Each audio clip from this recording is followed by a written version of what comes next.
Pô, tem que deixar um mexer, o resto larga o controle, pelo amor de Deus, vocês estão de sacanagem, todo mundo. Põe o controle no chão. Tem que dar um que Não, vocês não precisam, mano, é só o Rodrigo que é sacanagem. O Rodrigo tá quieto, velho. Não começa não, você depende muito do que você tá gostando da zoeira. Tri. Apertei o Eu achava que era no videogame que tava com problema, né? Não, Bruno, você joga pega tudo normal. Aperta o botão, mano. É o máximo, lá, ó. Não, mas vai começar. Vai, tio. Não, é só um que faz o bagulho. Vai. Eu sou o primeiro compro. Vai. Deixa eu fazer, vai. Não sou eu também, mexendo. Então vai.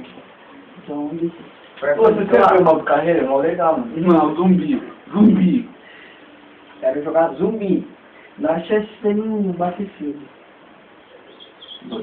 Ah, tá muito louco o Battlefield. Pô, tem um aquário aqui, eu sei lá.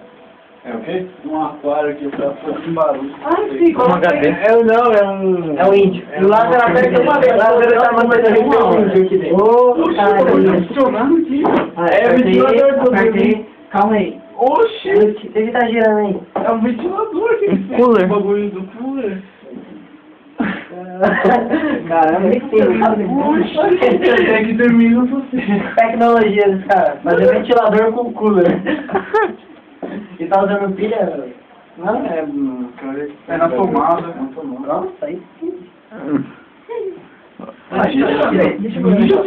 Na falta de um ventilador. Na falta de um ventilador, o cara faz um cooler.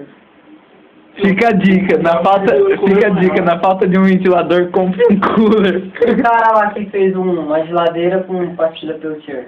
O quê? Ele pegou um dissipador, aí colocou uma pastilha Peltier, sabe? Aqueles que vai Não sei que eu em tô freezer. Então, um polo fica positivo, o outro fica negativo. A temperatura fica alta, o outro negativo.